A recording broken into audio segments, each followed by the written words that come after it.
गुलाम्स law पे application जितना मैंने कराया उसको आप भी करें। उसके बाद एनसीईआरटी की बुक से सारे एप्लीकेशन कर डालें।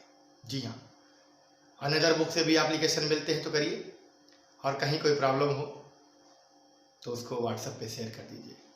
जी हाँ, व्हाट्सएप पे सेंड करेंगे, उसका आंसर आपको मिल जाएगा। बात सुना रही है? आज का टॉपिक क्या है? जी, आज का टॉपिक हम लोग पढ़ने वाले हैं electric field and its intensity.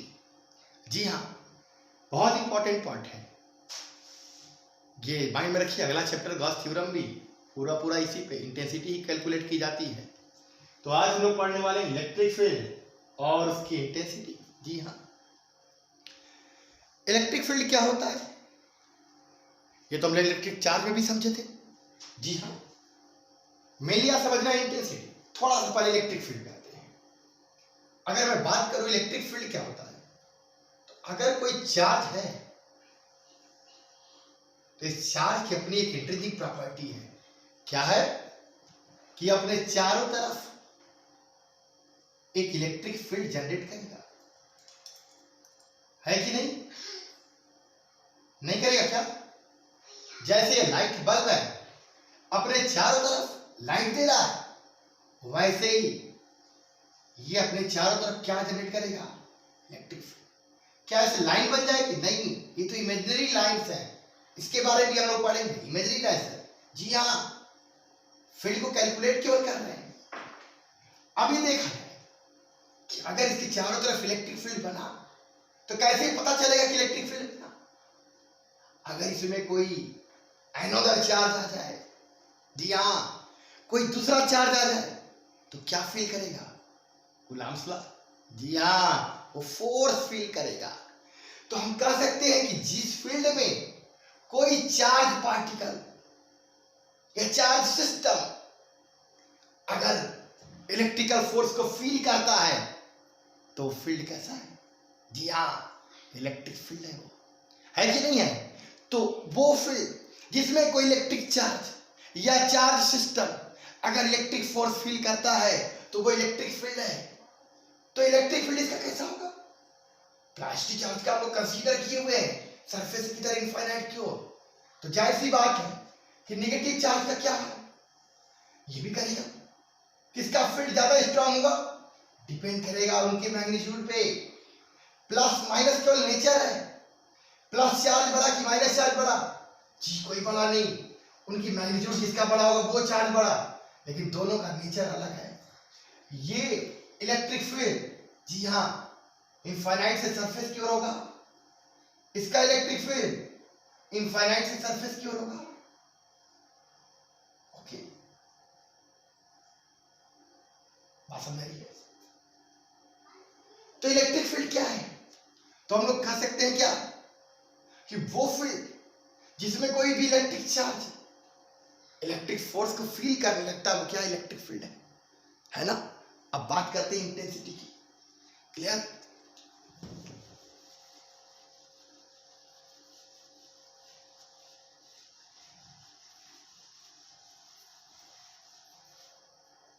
Intensity of electric field.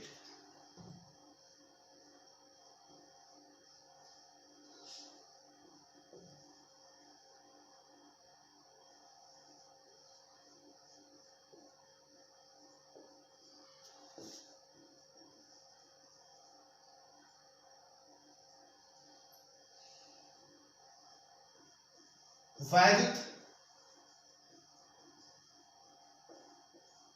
क्षेत्र की तीव्रता, ये क्या होती है? तो अभी मैंने बताया कि कोई अगर यहां पे चार्ज पार्टिकल है तो इसकी इंट्रिंसिक प्रॉपर्टी अपने चारों तरफ क्या जनरेट करेगा? Electric field. जी हां, 3D होगा, इधर भी होगा और पीछे भी होगा, और एक निश्चित दूरी पर इलेक्ट्रिक फील्ड का मैग्नीट्यूड भी क्या होगा? सेम होगा। और डायरेक्शन किधर होगा?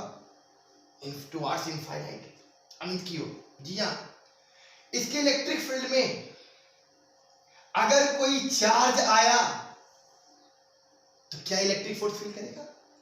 जी इलेक्ट्रिक फील्ड ही ऐसा है कि किसी इलेक्ट्रिक चार्ज पे क्या लगाएगा? फोर्स। अगर ये इलेक्ट्रिक चार्ज एग्जामिन चार्ज में लूं, अगर इस फील्ड में आया तो फोर्स फील करेगा। और कितना करेगा? कुलम्ब्स लॉ से निकाल लेंगे। अगर इनके बीच की डिस्टेंस r है, कितना काम करेगा? 9 to the power 9 Q not upon r square. ये तो करेगा ना।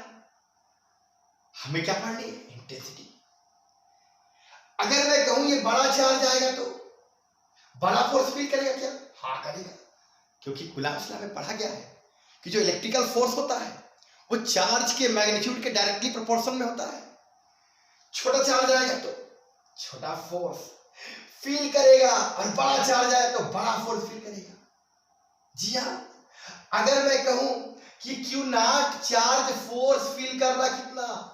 Fe, और ये कितना होगा? 9 × 10⁹ Q not upon r square.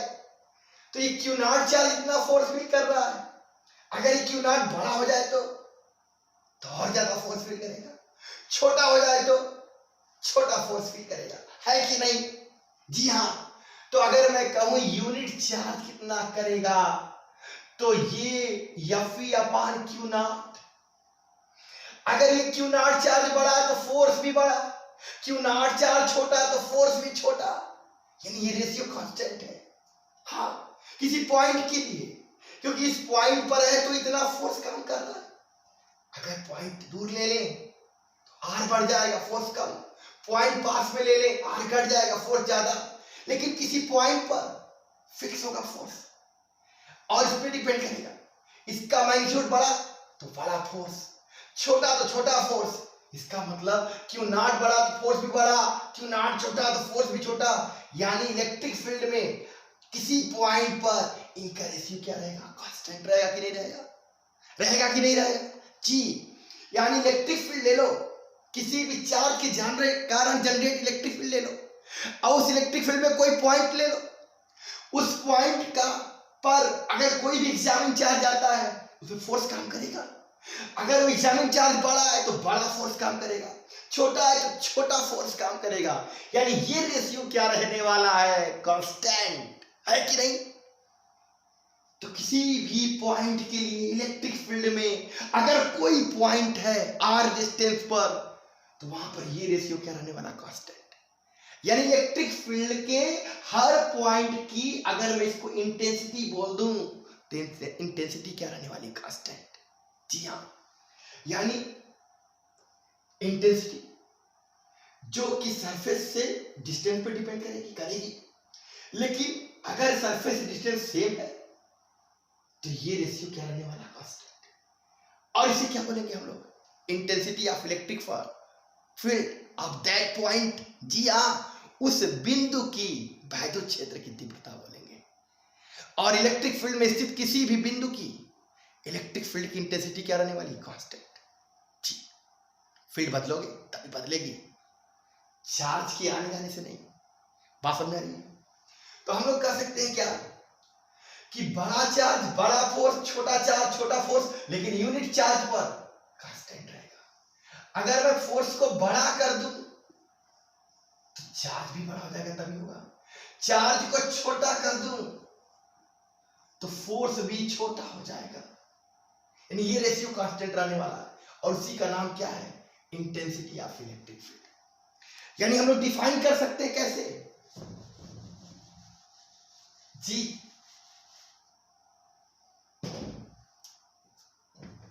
कि वैद्युत क्षेत्र में स्थित, जी हाँ,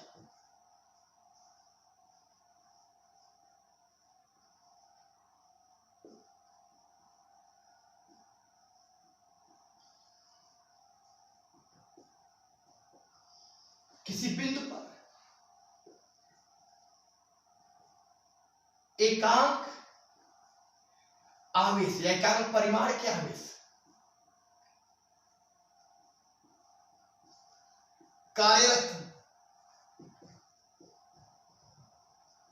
वैद्युत बल को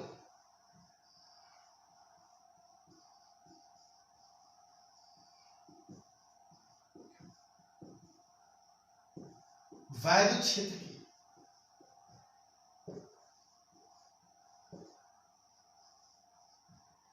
तीव्रता कहते हैं। जी हाँ, इसे या हम लोग कैपिटल ई से रिप्रेजेंट करने वाले हैं।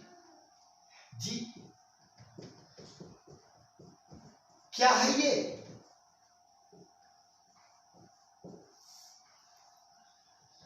तो applying force on unit charge at any point. जी हाँ, किसी भी पॉइंट पर अगर मैं कह लूं क्यू नॉट चार्ज रखा गया, उस पर फोर्स कितना काम कर रहा है? F E. तो यूनिट चार्ज पे कितना काम करने वाला है? F E upon Q naught. और वही उस पॉइंट का क्या हो जाएगा? Electric field. यानी इलेक्ट्रिक फील्ड क्या हो जाएगा? F E upon Q naught. यानी कह लो कि applying electric force on unit charge is known as electric field, intensity of electric field of that point. जी हाँ, जिस बिंदु पर है, क्योंकि अगर चार्जेस से डिस्टेंस बदल गए तो इलेक्ट्रिक फील्ड बदल जाएगा। बात समझ में आ रही है? तो यहां पर मैं कह लूं कि क्यू नॉट चार्ज पे एफ ई फोर्स काम कर रहा है, तो यूनिट चार्ज पर F E upon Q naught, और यही आपका क्या है? Intensity of electric field. भाषण में यानी इलेक्ट्रिक फील्ड में कहीं भी कोई पॉइंट ले लो, हमें कंसीडर कैसे करना होगा? इनिशियली कि उस पॉइंट पर हम कोई एग्जामिन चार्ज ले आते हैं, ये क्यू चार्ज का अपना इलेक्ट्रिक फील्ड, जिस पॉइंट पर इंटेंसिटी कैलकुलेट करनी है वहां पर कोई एग्जामिन चार्ज लिया। अब दो चार्ज हो गए, आर डिस्टेंस पे हो गए, क्या इनके बीच इलेक्ट्रोस्टैटिक फोर्स काम करेगा? कूलॉम्स लॉ से कितना काम करेगा? 9 × 10⁹ Q not upon R square.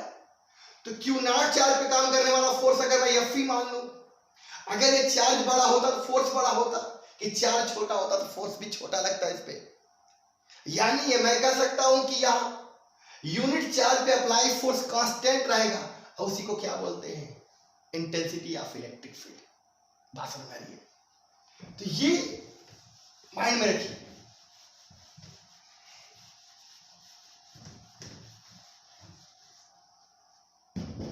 कि क्यू नॉट चार्ज पे applying force F E, unit charge पे F E upon Q naught, और यूनिट चार्ज पे जो अप्लाइंग होगा वही तो हो जाएगा इंटेंसिटी ऑफ इलेक्ट्रिक फील्ड।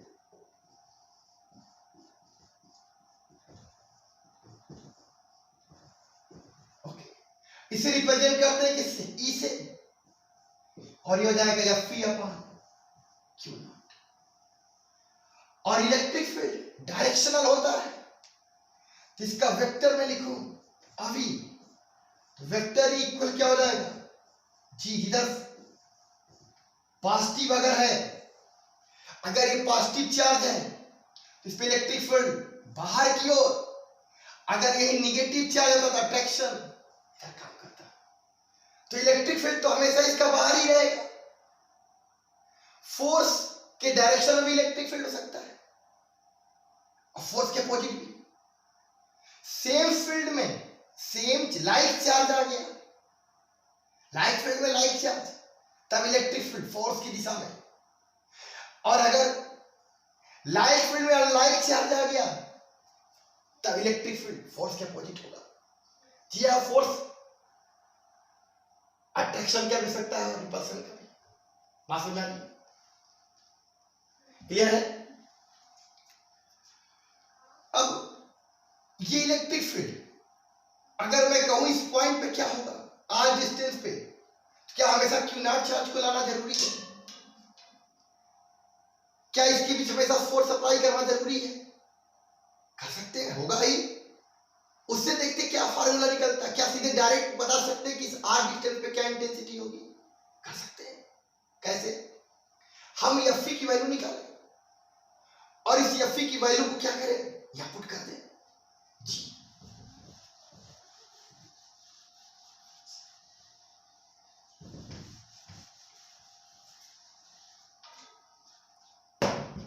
यानी अगर यहां क्यू नॉट एग्जामिन चार्ज आया तो इनके बीच कितना इलेक्ट्रोस्टैटिक फोर्स काम करेगा? अगर कोई मीडियम है तो उसका dielectric constant K Q not upon R square इसको काम करेगा। तो क्यू नॉट चार्ज पे अप्लाइंग फोर्स है ये, इंटेंसिटी ऑफ इलेक्ट्रिक फील्ड क्या पड़ेगी? यूनिट चार्ज पे अप्लाइंग फोर्स। और ये देखा जाए कितना था 10 power 9 upon K Q not upon R square और अपॉन क्यू नॉट जी एग्जाम चार्ज कैसे कितना आ गया 9 10 power 9 Q upon R square ये तो आया। यानी जो इलेक्ट्रिक फील्ड आ गया, अगर मैं कहूं क्यू चार्ज के कारण आर डिस्टेंस पे कितना इलेक्ट्रिक फील्ड होगा, इजी है। ये मीडियम अगर है उनके बीच में कोई इसका डाइलेक्ट्रिक कांस्टेंट, यानी अगर सीधा सीधा बोला जाए कि क्यू चार्ज है इससे आर डिस्टेंस पे कितना होगा 9 10 power 9 upon K Q upon R square. इधर भी आर डिस्टेंस पे वही, इधर भी आर डिस्टेंस पे वही, इधर भी। यानी अगर 3D में ले लूं सिमेट्रिकल होगा आर डिस्टेंस पर इलेक्ट्रिक फील्ड का मैग्नीट्यूड सेम होगा। कितना होगा 9 10 power 9 upon K Q upon R square. Magnitude same होगा, डायरेक्शन नहीं। डायरेक्शन जी पॉजिटिव अगर है तो किधर होगा बाहर की ओर, और नेगेटिव चार्ज के कारण है तो अंदर की ओर। जी हाँ, यानी इलेक्ट्रिक फील्ड ये निकल गया। किसी भी पॉइंट चार्ज मैं मान लूं कि वो पॉइंट चार्ज क्यू है, तो उसके कारण इलेक्ट्रिक फील्ड कितना आएगा Q upon R square, R distance पर। इन एयर और वैक्यूम इसके की वैल्यू कितनी हो जाएगी 1। तो जब कोई मीडियम ना दिया हो तो हम यही ले लेंगे सीधा सीधा, किसी भी क्यू चार्ज के कारण आर डिस्टेंस पर इलेक्ट्रिक फील्ड का मैग्नीट्यूड क्या आने वाला है। समझ में सिंपल है। जिस चार्ज के कारण निकालना उसका मैग्नीट्यूड रखो, और जिस पॉइंट पे निकालना चार्ज से उसकी डिस्टेंस लिखो, साफ कर लो। अगर ये कूलाम में और ये मीटर में, तो जो ई की वैल्यू आने वाली वो न्यूटन पर कूलाम। कैसे वेक्टर फॉर्म देख लिया जाए। ओके, फिर यूनिट देखते हैं।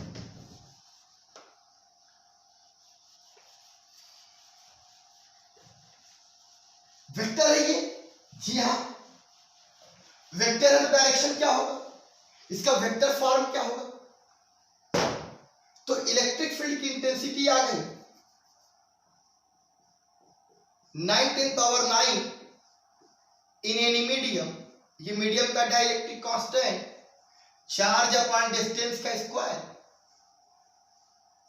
ओके, इस पूरे को के लिखा जा सकता है जी। वेक्टर फॉर्म की बात करें, सदिश रूप की बात करें, तो ई में डायरेक्शन होगा, और डायरेक्शन किधर होगा, या तो अंदर या तो बाहर। क्यू अपॉन आर स्क्वायर, यहां ले लेता हूं यूनिट वेक्टर आर, इसमें डायरेक्शन है यानी आर की दिशा, मैग्नीट्यूड 1 है, और 1 से मल्टीप्लाई करने पे कोई डिफरेंस नहीं आने वाला। 9 10 power 9 Q upon R square, और यूनिट वेक्टर आर क्या लिख सकते हो, किसी वेक्टर में उसके मॉड से डिवाइड कर देते मिलेगा। तो यहां इलेक्ट्रिक फील्ड मिल गया 9 10 पावर 9 अपॉन के क्यू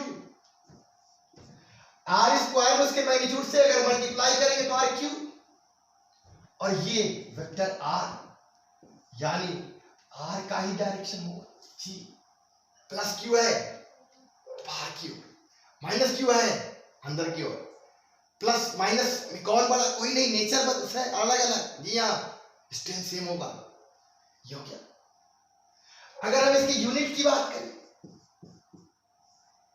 तो आपको पता है इक्वल है क्या, एफ अपान क्यू नॉट, ये तो था फोर्स अपान चार्ज, यानी क्या आ गया, फोर्स का न्यूटन और चार्ज का कूलम, न्यूटन पर कूलम।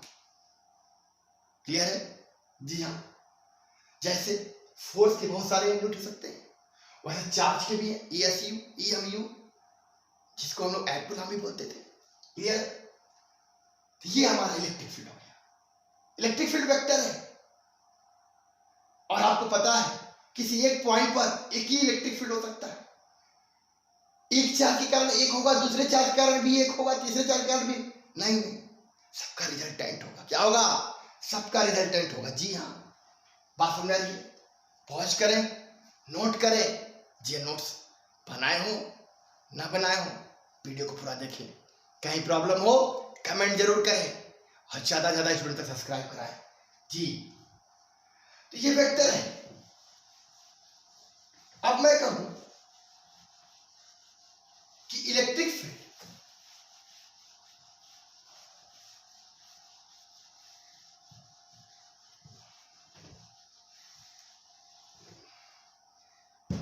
अगर किसी एक पॉइंट पर, ये मैंने पॉइंट लिया P, यहां पर मैंने Q1 लिया, प्लस है, डिस्टेंस मैंने R1 लिया, क्या इलेक्ट्रिक फील्ड बनाएगा? ऑफकोर्स बनाएगा। कितना बनाएगा? 9 10 पावर 9 Q1 अपॉन R1 का स्क्वायर। किधर होगा? प्लस है तो बाहर की ओर। यहां पे मैंने एक चार्ज Q2 ले लिया, प्लस भी है, क्या P पॉइंट पे इलेक्ट्रिक फील्ड बनाएगा? ऑफकोर्स बनाएगा। किधर बनाएगा? बाहर की ओर। कितना बनाया मैंने? 2।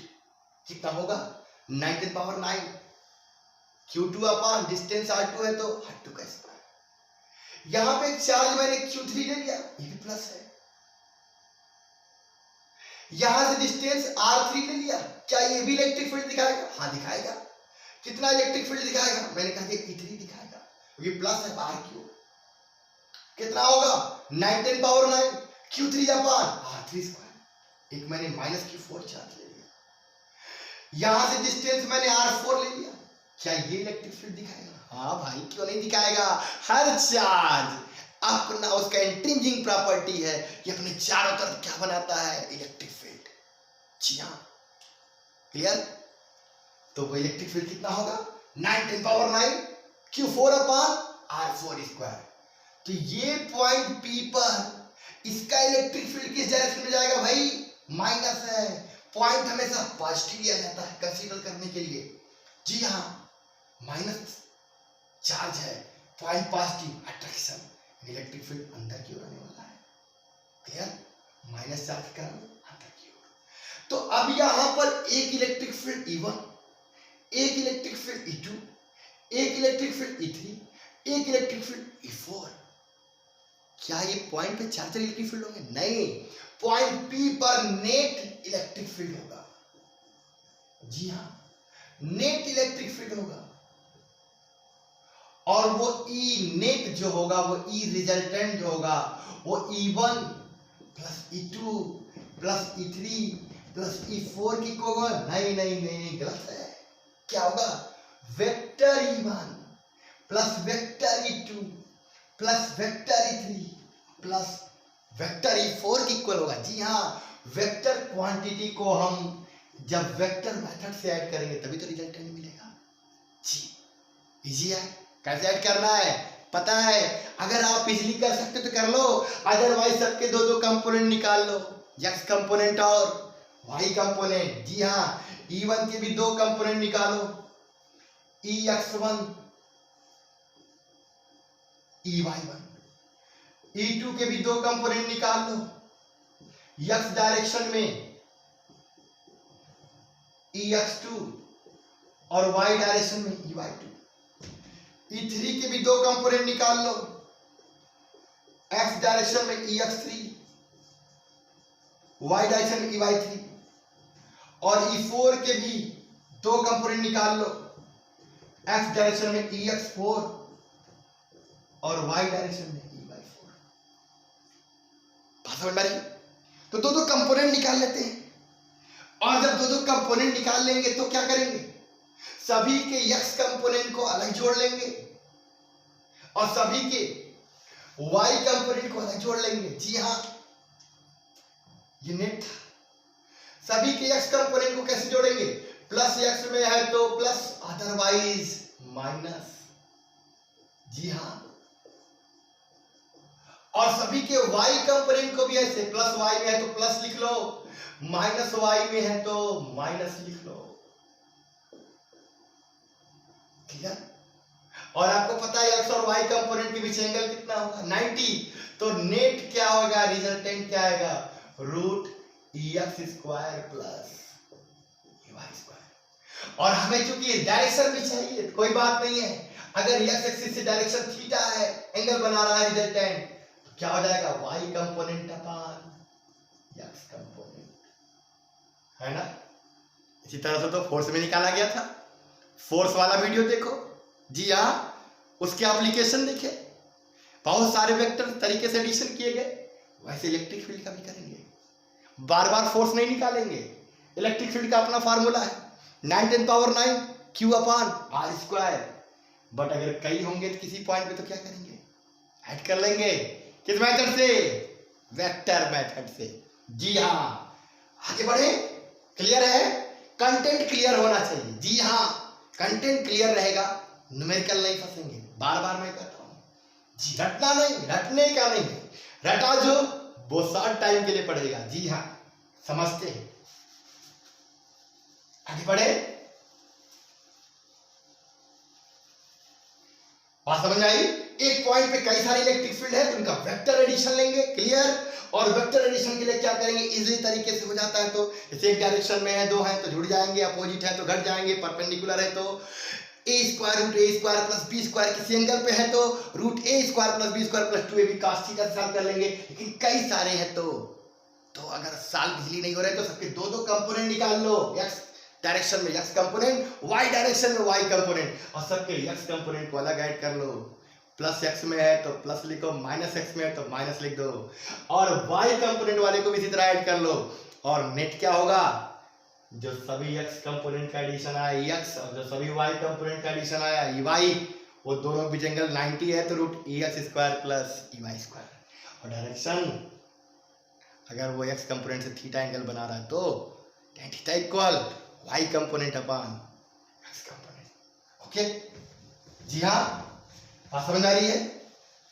थोड़ा सा एक बार हम रिवीजन कर लेते हैं, फिर एप्लीकेशन पे आते हैं। जी,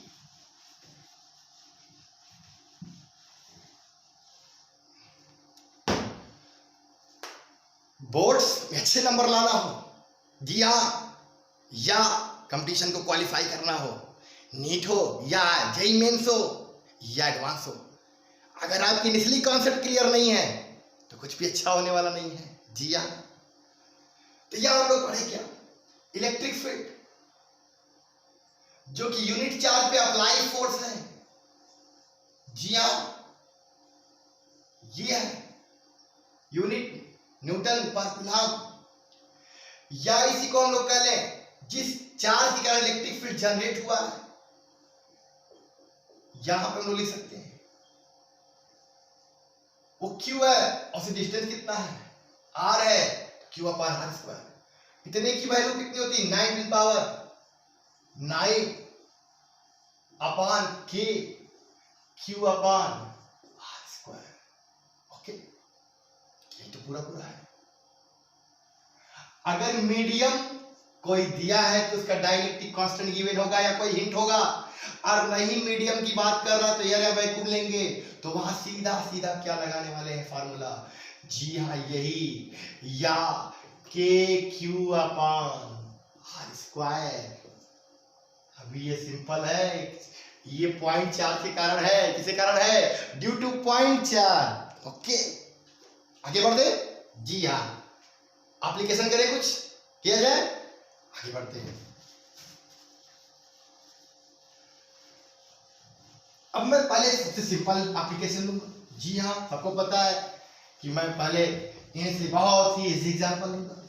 जी, और वो एग्जाम्पल क्या है, देखते हैं पहला क्वेश्चन। हमें फाइंड करना है, फाइंड द इंटेंसिटी, जी हां, ऑफ इलेक्ट्रिक फील्ड। जी, इलेक्ट्रिक फील्ड की इंटेंसिटी प्राप्त करनी है। बात समझ आ रहा है? किसके कारण? Due to 5 microcoulomb charge point at 5 centimetre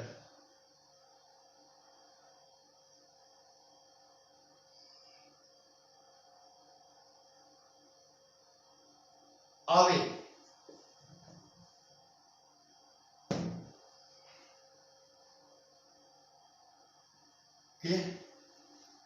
यानी एक 5 माइक्रोकूलम का चार्ज है।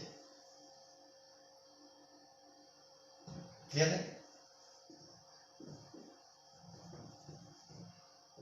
ओके, जी हाँ, इससे 5 सेंटीमीटर दूर एक पॉइंट किधर है? आपको पता है कि इलेक्ट्रिक फील्ड सिमेट्री होगा पॉइंट चार्ज के कारण। अतः 5 सेंटीमीटर इधर ले लो, वही इलेक्ट्रिक फील्ड। 5 सेंटीमीटर ले लो, चाहे ऊपर चाहे नीचे, चाहे इधर चाहे पीछे, 3D हर जगह एक ही होगा, डायरेक्शन अलग होगा। प्लस इनफाइनाइट की ओर, इधर इधर होगा, इधर पॉइंट है ऊपर होगा, इधर पॉइंट है नीचे होगा, इधर पॉइंट है पीछे है तो पीछे की तरफ होगा। जी हाँ, यानी यहां पर इलेक्ट्रिक फील्ड ऐसा होने वाला है। कितना होने वाला है? जी सिंपल है, 9 × 10⁻⁹ 5 माइक्रोकूलम चार्ज के कारण ड्यू टू, इसके कारण निकालना है। क्या कह रहा है क्वेश्चन? 5 माइक्रोकूलम के कारण आपको निकालना है वायु क्षेत्र की तीव्रता। कहां पर? 4 से 5 सेंटीमीटर दूर। कहां? 4 से 5 सेंटीमीटर दूर। तो 9 × 9 कोई मीडियम नहीं है, k की वैल्यू 1 हो गई। जी हाँ, और चार्ज माइक्रोकूलम में है, आपको पता है कूलम में रखना है, तो माइक्रो मीन्स 10⁻⁶। और कितना दूर? 5 सेंटीमीटर, 10⁻², क्योंकि मीटर में रखना है और सेंटीमीटर में गिवन है तो 5 10⁻²। 5 से 5 कैंसिल, सॉल्व कर लेते हैं भाई। इलेक्ट्रिक फील्ड 9 10⁻3, जी हाँ, +9 -6 +3, और फोर्स न्यूटन में और चार्ज कूलम में, क्या आ गया? 9 10⁻3 न्यूटन पर कूलम। ओके, इजी है। तो किसी भी चार्ज के कारण निकालना हो किसी पॉइंट पे, अगर सिंगल चार्ज है तो इजी है, 9 10⁻9 Q/r²। सॉल्व हो गया। जी हाँ, डिस्टेंस मीटर में रखो, चार्ज कूलम में रखो, यूनिट क्या आ जाएगी? न्यूटन पर कूलम। ओके, बात समझ आ रही है? एक चार्ज के कारण इजी है। अब 2 चार्ज के कारण लेते हैं। जी हाँ, क्लियर है?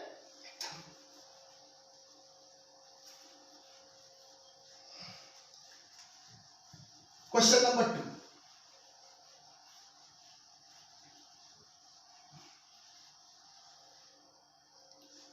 क्वेश्चन नंबर 2,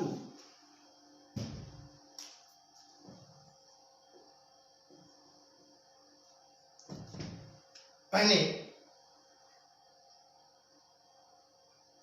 एक कोऑर्डिनेट एक्सिस बना दिया, ये 0 0 है। ओके, और यहां पे एक Q1 चार्ज ले लिया जिसकी वैल्यू है 2 माइक्रोकूलम प्लस, और यहां पे इसका मैं कोऑर्डिनेट दूं 2, -2, -2, और इसका +2, 0। ओके, और यहां पर मैंने ले लिया +2 माइक्रोकूलम यहां भी, और मैं कह क्या रहा हूं? फाइंड द, अब बताओ क्या Q1 चार्ज यहां इलेक्ट्रिक फील्ड जनरेट करेगा? जी हाँ करेगा। नहीं करेगा क्या? अरे बोल भाई, हर चार्ज उसकी इंट्रिंसिक प्रॉपर्टी है, अपने चारों तरफ क्या उत्पन्न करेगा? Electric field. ये भी यहां भी तो करेगा, ये वाला भी करेगा। ये वाला किधर? ये कोऑर्डिनेट है इसलिए माइनस में है, यहां से यहां तक की दूरी अगर मैं कोऑर्डिनेट को मीटर में कहूं तो ये आपका 2 मीटर हुआ और ये दूरी भी कितनी है 2 मीटर। ओके, तो अगर यहां पे प्लस चार्ज है तो इसके कारण इलेक्ट्रिक फील्ड E1 मान लो, तो E1 किधर आने वाला है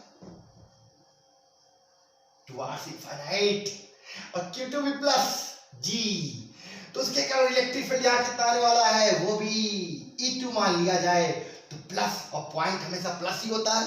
जी हाँ, तो किधर होगा इलेक्ट्रिक फील्ड इनफाइनाइट की ओर। क्या दोनों अपोजिट है? जी हाँ अपोजिट है।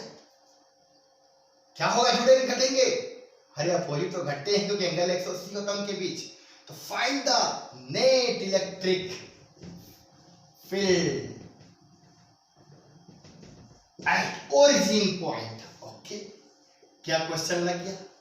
जी हाँ क्वेश्चन लगा कि नहीं लगा? अरे देखते ही लग गया भाई। क्या होगा, हमें पता हो गया Q1 के कारण E1 डायरेक्शन इस डायरेक्शन में होगा, Q2 कारण E2 इधर डायरेक्शन में होगा। नेट क्या होगा, घटने वाला है। अरे घट के कितना मिलने वाला है? चार्ज सेम, डिस्टेंस भी सेम, E1 और E2 का मैग्नीट्यूड भी क्या होगा, सेम होगा। घट के 0 हो जाएंगे, नहीं हो जाएंगे? क्या देखते हैं, सॉल्व करें। तो E नेट हमें क्या मिलने वाला जरा बताओ तो मैं कहूं Q1 के कारण E1 और Q2 के कारण E2, तो E नेट दोनों का वेक्टर एडिशन होगा, और दोनों बीच एंगल कितना है 180 है। तो बताओ root A square plus B square plus 2ab cos 180, और cos 180 की वैल्यू -1 आ गया। क्या root A square plus B square minus 2ab, यानी a माइनस बी का होल स्क्वायर, रूट हट जाएगा, a माइनस बी तो ही मिला। जी हाँ, बेसिक फार्मूले जो मैथ्स के होते हैं वो कभी नहीं छूटते। जी हाँ, किसी भी स्टैंडर्ड में चले जाओ, काम तो करेंगे ही। तो यहाँ जो ई नेट का मैग्नीट्यूड होगा वो हो जाएगा E1 डिफरेंस E2। जी जो बड़ा होगा उसमें छोटे वाले घटा देंगे। अब E1 कितना और E2 कितना, जरा बताओ तो जो E1 है वो भी इतना ही होगा 9 Q1 upon R square, Q1 2 × 10⁻⁶ और R यानी 2 मीटर, 2 का स्क्वायर। और E2 बताओ, E2 भी वही होगा, चार्ज चूंकि वही है माइक्रो कूलम में 10⁻⁶, और डिस्टेंस यहां से यहां तक 0 कोऑर्डिनेट है और ये 2 एक्सिस पे 2 का स्क्वायर। चूंकि E1 और E2 दोनों इक्वल है मैग्नीट्यूड में, तो हम कह सकते जब दोनों इक्वल हैं तो आप घटा दोगे तो क्या मिलने वाला है 0 है कि नहीं? और जहां इलेक्ट्रिक फील्ड 0 आ जाए उसे हम लोग कहते हैं न्यूट्रल पॉइंट। क्या बोलते हैं? Neutral point. जी हाँ, इलेक्ट्रिक फील्ड में है वो पॉइंट, लेकिन वहां नेट इलेक्ट्रिक फील्ड कितना आ गया 0, उसे क्या बोलेंगे न्यूट्रल पॉइंट। न्यूट्रल पॉइंट का अलग लेक्चर होगा, अभी एप्लीकेशन कर रहे हैं। बात समझ आ रही है? Q1 के कारण इलेक्ट्रिक फील्ड E1, Q2 के कारण E2, दोनों डायरेक्शन अपोजिट, क्या होगा नेट घटेगा E1 माइनस E2, और E1 E2 दोनों के मैग्नीट्यूड इक्वल है, मतलब घट के क्या गया 0। बात समझ रही है? थोड़ा चेंज करें, कर दें। अब मैं थोड़ा सा चेंज कर रहा हूं, यहां पर मैंने -2 ले लिया प्लस की जगह, सब कुछ वही, क्वेश्चन पूरा का पूरा वही, ये मैं क्वेश्चन नंबर 3 कर दिया। अब क्या होगा? कुछ नहीं होगा, सिंपल है कि नहीं? देख लो भाई, Q1 के कारण इलेक्ट्रिक फील्ड E1 प्लस है बाहर की ओर, Q2 का इलेक्ट्रिक फील्ड E2 माइनस है। अरे भाई माइनस है, पॉइंट प्लस होता है, इनके बीच क्या काम करेगा? अट्रैक्शन। और जब अट्रैक्शन काम करेगा तो E2 हमारा इधर ही तो हो जाएगा कि नहीं हो जाएगा? होगा। जी हाँ, और तब क्या होगा नेट, तो वेक्टर माइनस जोड़ेंगे, दोनों बीच एंगल कितना हो गया भाई 0, फिर क्या आ जाएगा? अभी माइनस नहीं होगा, क्या होगा? प्लस होगा। और जब प्लस होगा तो बता दो क्या हो जाएगा, चूंकि E1 और E2 का मैग्नीट्यूड इक्वल है तो हम लोग E नेट कह सकते हैं 2E1, या E1 प्लस E2 बराबर 2E2, और E1 भी वही है, E2 भी दुगुना कर देते हैं, 2 × 9 और ऊपर 2 × 10⁻⁶ जी। और 2 का स्क्वायर यानी 4, और 4 4 कैंसिल, क्या आ गया 9 10 पावर 3, सब एसआई में है न्यूटन पर। बात समझ में आई? डायरेक्शन का खेल है जी हाँ। वेक्टर अगर नहीं आता तो फिर मामला थोड़ा गड़बड़ है, वेक्टर आना चाहिए जी हाँ, इसलिए तो पहले मैकेनिक्स सिखा जाता है जी।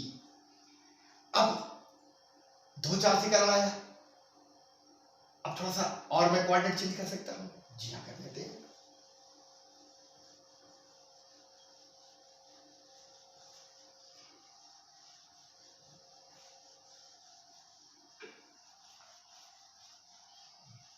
एप्लीकेशन अगर आप नहीं करते हो तो फिर फिजिक्स नहीं पढ़ पाते हो भाई। फिजिक्स पढ़ना है तो क्वेश्चन न्यूमेरिकल आने चाहिए जी, न्यूमेरिकल अटेम्प्ट करने आना चाहिए, न्यूमेरिकल पूरी तरह से आपको समझ में आना चाहिए। क्वेश्चन नंबर 4, ये मैंने कोऑर्डिनेट ले लिया, ओके,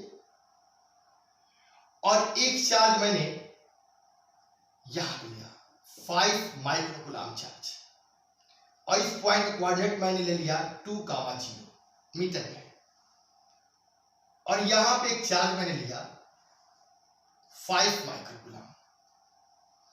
अब इनके कारण कभी न्यूट्रल पॉइंट नहीं मिलेगा क्योंकि डायरेक्शन का अपोजिट नहीं कभी होगा जी, चाहे प्लस हो चाहे माइनस हो। अगर मैं इसको Q1 चार्ज बोलूं और इसको मैं अगर Q2 चार्ज बोलूं,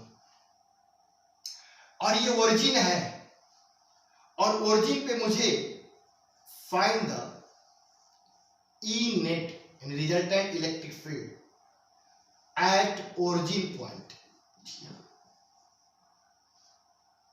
तो प्लस के कारण जो इलेक्ट्रिक फील्ड आएगा, पॉइंट हमेशा पॉजिटिव होता है, तो प्लस प्लस के बीच क्या होने वाला है, रिपल्सन। ये इलेक्ट्रिक फील्ड क्या आ गया, E1। प्लस प्लस के बीच हमेशा, यहाँ यूनिट चार्ज मान सकते हो, प्लस प्लस के बीच हमेशा रिपल्सन, ये E2। और आपको पता है कि जब भी हमें इलेक्ट्रिक फील्ड प्राप्त करना होगा और 2 चार्ज है तो 2 इलेक्ट्रिक फील्ड होंगे, लेकिन हमें वहां पर नेट निकालना होगा, तो नेट कैसे निकलेगा? तो जो नेट होगा वह दोनों के कारण जो इलेक्ट्रिक फील्ड आया उनका वेक्टर एडिशन तो होगा जी हाँ, वेक्टर एडिशन। अब दोनों बीच एंगल जरा देखो कितना, 90 जी हाँ, तो इनका मैग्नीट्यूड कितना हो जाएगा आपको पता है, 90 होगा तो √a² plus b² plus 2ab cos 90, और cos 90 की वैल्यू क्या, 0। आगे क्या, √e1² प्लस e2²। जी हाँ, अब e1 की वैल्यू dt वैल्यू, दोनों चार्ज इक्वल, डिस्टेंस भी, हरी से कोऑर्डिनेट नहीं लिया, ये कोऑर्डिनेट मैंने 0,2 ले लिया, ये भी 2 मीटर, ये भी 2 मीटर, डिस्टेंस भी इक्वल। E1 और E2 दोनों का मैग्नीट्यूड सेम है जी हाँ। क्यों सेम? क्योंकि दोनों के चार्ज भी सेम और दोनों के डिस्टेंस भी same. Charge 5 micro, micro 10⁻⁻6, distance 2 metre, square क्या आ जाएगा 45.4 10⁻3 जी हाँ। ओके, सॉल्व करें तो ई नेट क्या हो जाएगा, E1 की जगह भी यही 45.4 10⁻3 का होल स्क्वायर, और E2 की जगह भी 45.4 10⁻3 का होल स्क्वायर। ओके, कॉमन ले सकते हैं, 45.4 × 10⁻3 का होल स्क्वायर बाहर आ जाएगा जी, और अंदर क्या मिलेगा, यहां भी 1 और यहां भी 1, 1 √2 जी, तो 45/√2 अपॉन 4 10⁻3 न्यूटन पर कूलम है नहीं जी?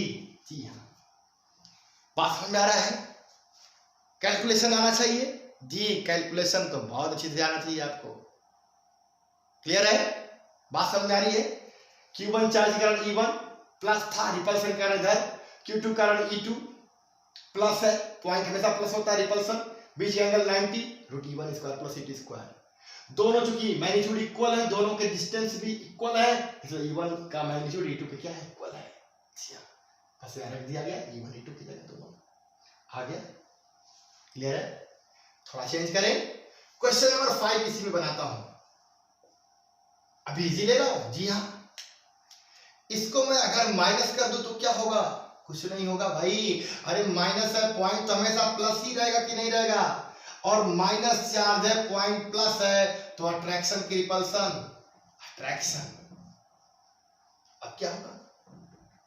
अब क्या होगा भाई? अब जो रिजल्टेंट होगा वो इस डायरेक्शन में आ जाएगा, ये रिजल्टेंट का डायरेक्शन होगा। और पहले रिजल्टेंट का डायरेक्शन ऐसे था जी, ये था। समझ रहे यार? डायरेक्शन चेंज होगा क्यों? क्लियर? तो अब ये प्लस के कारण रिपल्सन इधर, माइनस के कारण अट्रैक्शन इधर, E1 E2 अभी भी बराबर, आंसर यही आया, बस ये रिजल्टेंट हो गया। क्लियर? बात समझ में आ रही है? हो गया, हाँ आंसर यही आना है और डायरेक्शन चेंज हुआ। अब सर आप कहोगे कि सर आप क्या करो, इसको भी माइनस कर दो। चल भाई मैंने माइनस कर दिया, अब क्या होगा? अरे ये जो अभी रिपल्सन था अब क्या हो जाएगा भाई? अट्रैक्शन। अब रिजल्टेंट इन दोनों का क्या बना लो? जी हाँ, पैरेललोग्राम मेथड जानते हो ना, टेल टू टेल मेथड। अब ये वेक्टर E2 ये वेक्टर E1, इनका रिजल्टेंट इनके कॉमन पॉइंट से होकर जाने वाले डायगोनल के इक्वल, ये रिजल्टेंट हो गया, ये नेट हो गया। वैल्यू तो वही आएगी क्योंकि सब डेटा वही है। क्लियर है? डायरेक्शन चेंज जाएगा। अगर कहो कि ये डायरेक्शन ये कितना है, तो मैं कहूं E1 से अगर थीटा एंगल बना रहा है तो tan theta equal E2 upon E1, और दोनों इक्वल है E2 और E1, कट जाएंगे, एक आ जाएगा, तो थीटा इक्वल क्या आ जाएगा? 45। यानी कितने एंगल पे होगा? 45। बात समझ आ रही है? इस तरह से मैग्नीट्यूड भी निकाल लेंगे और डायरेक्शन भी। और ले जी हाँ, समझ बात आ रही है? थोड़ा थोड़ा क्लियर करते चलते हैं।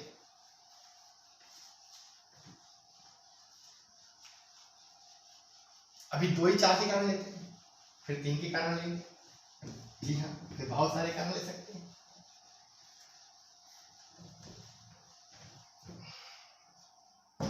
इलेक्ट्रिक फील्ड है, पॉइंट चार्ज के कारण। तो एक लेक्चर और न्यूमेरिकल का बनने वाला है, अभी इसी पे देखते हैं। ये मैंने 5 माइक्रोकूलम ले लिया और इधर मैंने 10 माइक्रोकूलम ले लिया प्लस। जी हाँ,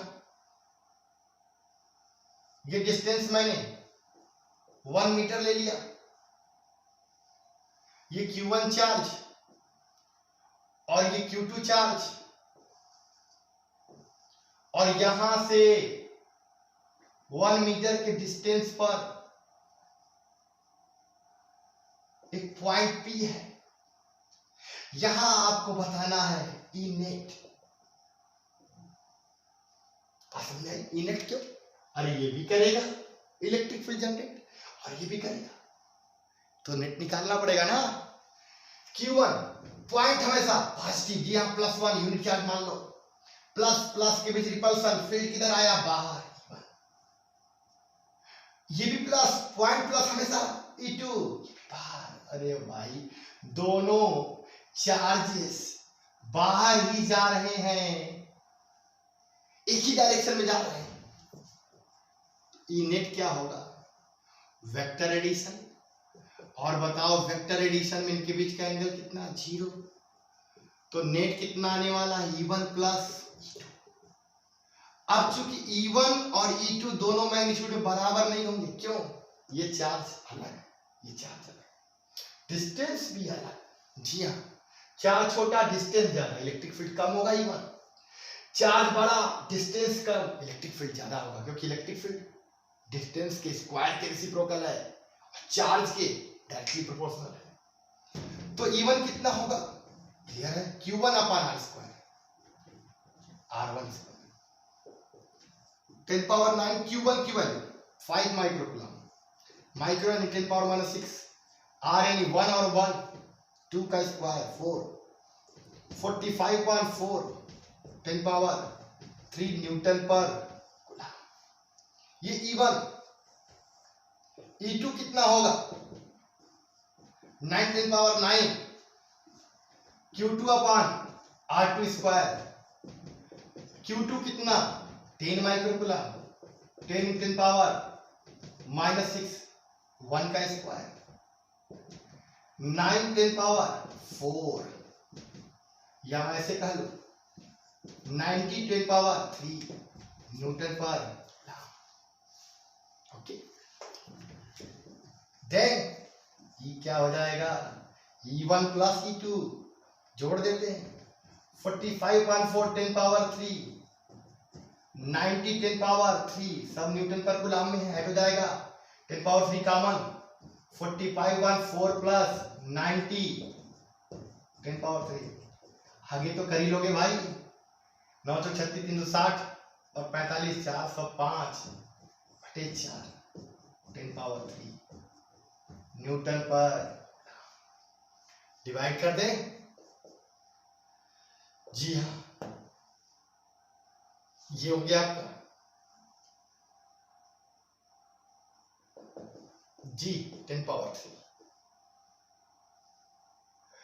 यानी 1.0125 10 पावर 5 न्यूटन पर कूलम इलेक्ट्रिक फील्ड। अब तो दो चार्ज के कारण समझ में आ रहा होगा। सपोज करो ये प्लस और ये माइनस होता जी, तो प्लस के कारण इतना क्लियर था, पहले वाला क्लियर है, क्लियर है, आगे बढ़े जी। अब यहां पर अगर ये माइनस होता तो क्या होता, प्लस, प्लस के कारण रिपल्सन E1 बाहर, माइनस के कारण पॉइंट हमेशा पॉजिटिव अट्रैक्शन, क्या घट जाता, क्या कभी 0 मिलने वाला है, नहीं, क्यों, छोटा चार्ज आर बड़ा, इलेक्ट्रिक फील्ड छोटा, चार्ज बड़ा, डिस्टेंस छोटा, इलेक्ट्रिक फील्ड बड़ा, E2 हमेशा बड़ा है किससे, E1 से, तो 0 नहीं आता। क्लियर है, बात समझ में आ रही है। इलेक्ट्रिक फील्ड 0 कब आएगा, जब दोनों चार्ज बराबर हो और अपोजिट हो, आगे काम आने वाला है, जी हाँ, इसीलिए बार बार बोल रहा हूं, चार्ज छोटा, डिस्टेंस बड़ा, इलेक्ट्रिक फील्ड छोटा, चार्ज बड़ा, इलेक्ट्रिक फील्ड छोटा, अरे डिस्टेंस छोटा, इलेक्ट्रिक फील्ड बड़ा, इलेक्ट्रिक फील्ड इसी कारण बड़ा, इसी कारण छोटा, अरे कहां घट के 0 होने वाला भाई, है ना जी, जब दोनों घट के 0 होंगे तब तो न्यूट्रल पॉइंट मिलने वाला है, जहां ई नेट क्या हो जाए 0 हो जाए वहां तो न्यूट्रल पॉइंट मिलेगा। आगे देखते हैं,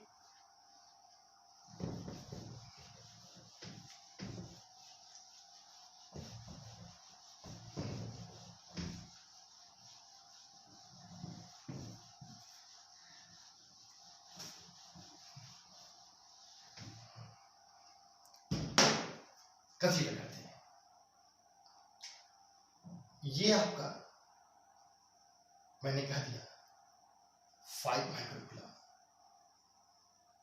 और ये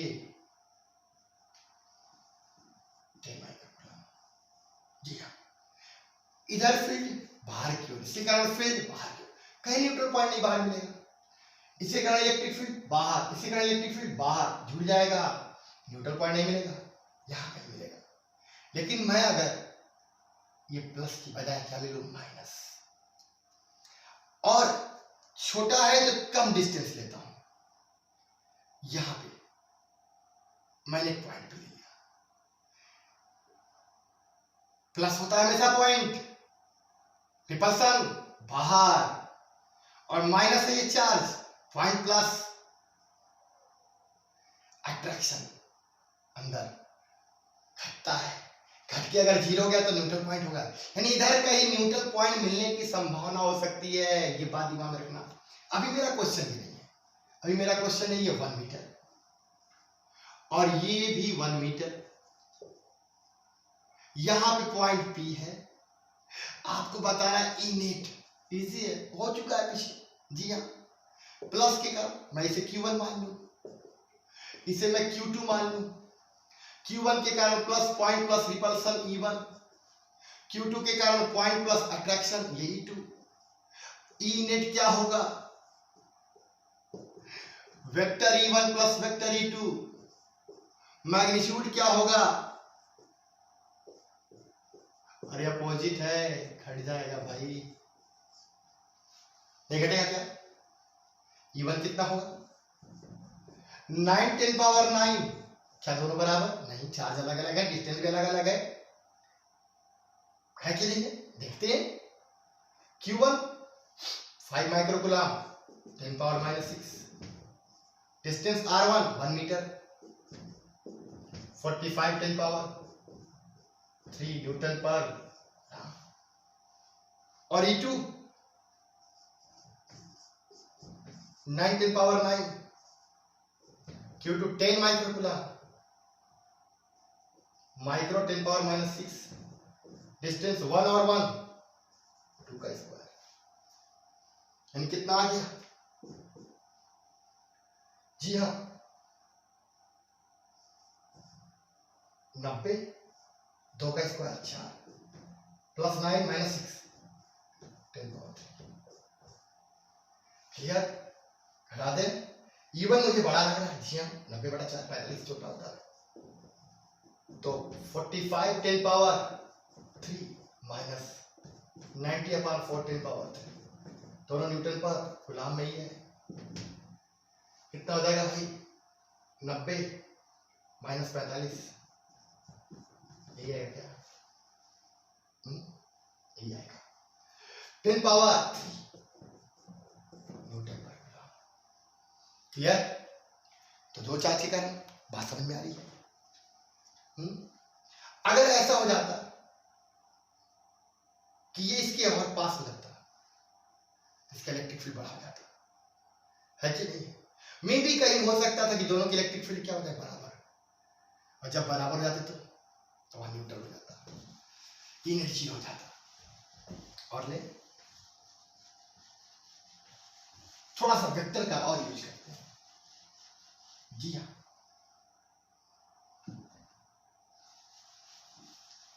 वेक्टर का और यूज करते हैं। +2 माइक्रोकूलम,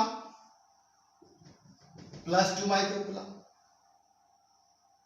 एक ट्रायंगल में, ठीक, ये 1 मीटर, ये भी 1 मीटर ले लेते हैं, और ये भी 1 मीटर ले लेते हैं, और ये पॉइंट P ले लेते हैं, और पॉइंट P पर find the E net at point P। जी हाँ, अब पॉइंट P ना Q1 के डायरेक्शन में है और ना ही Q2 के डायरेक्शन में है, तो पॉइंट P पर क्या होगा देखते हैं। पॉइंट हमेशा positive, Q1 charge positive, positive repulsion, ये इलेक्ट्रिक फील्ड आएगा भाई रिपल्सन के कारण E1। तो Q1 के कारण इलेक्ट्रिक फील्ड अगर E1 है तो ये डायरेक्शन, और Q2 भी पॉजिटिव है तो बता दो ना ये डायरेक्शन होगा रिपल्सन भाई। और आपको पता है ये एंगल 60 है, तो ये भी एंगल कितना होगा? 60 होगा। क्लियर है? कई तरीके से निकाल सकते हो। जी हाँ, बात समझ में आ रही है? E1 होगा कितना? E1 होगा 9 10 power 9 Q1/r²। Q1 2 micro, micro यानी 10 पावर -6, R यानी 1, यानी कितना आ गया? 1 का स्क्वायर 1 ही होगा, 18 10 पावर 3। अच्छा, अब Q2 कितना होगा? सेम, जो कि Q2 चार्ज वही है, डिस्टेंस वही है, तो जो E1 का मैग्नीट्यूड है वही क्या है? E2 का भी है। जी, चार्ज से डिस्टेंस से, तो पॉइंट P पर इलेक्ट्रिक फील्ड दोनों का सेम। E नेट कितना होगा? अरे भाई डायरेक्शनल है, वेक्टर एडिशन करना पड़ेगा ना, सही है। अब कई तरीके से कर सकते हैं, बीच का एंगल पता है तो उससे भी निकाल सकते हैं, √a² + b² 2ab cos 60 से, या दोनों कंपोनेंट निकाल ले, इसका x कंपोनेंट, इसका x कंपोनेंट इधर जरा कैंसिल हो जाएगा, y वही हो जाएगा, ऐसे दो है तो पहले मैं ऐसे लगा लेता हूँ। E1² E2² 2 E1 E2 cos